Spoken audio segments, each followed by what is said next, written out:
நம்மள இக்னோர் பண்றவங்க எல்லாருமே நம்ம லைஃப்ல நம்மளே சேர்த்து நம்ம ஹாப்பினஸையும் தொலைக்க வச்சிருவாங்க. பிகாஸ் அவங்க உனக்கு ரெஸ்பெக்ட் பண்ணாம போறதை விட நீ போடுற எஃபெக்டை கண்டுக்காம வேல்யூ பண்ணாம இருக்கிறத மோஸ்ட் பெயின்.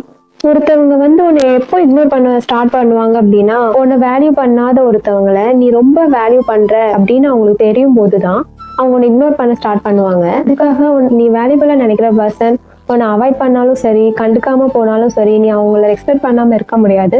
பிகாஸ் உனக்கு உனக்கு அவங்க எப்பவுமே வேல்யூபிள் தான்.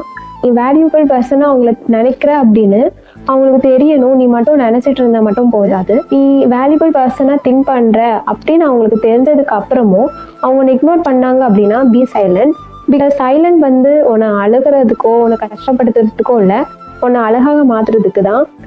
உன்னை கண்டுக்காம அவாய்ட் பண்ணி இக்னோர் பண்ணா லாஸ் உனக்கு இல்லை, அவங்களுக்கு தான். பிகாஸ் இக்னோர் பண்ணவங்க, உன்னை அவாய்ட் பண்ணவங்களே உன்னால இவ்வளோ வேல்யூபுல்லா ரெஸ்பெக்ட் பண்ண முடிஞ்சுச்சு. கண்டிப்பா உன்னையும் வேல்யூ பண்ற பர்சன் உன் லைஃப்ல வருவாங்க.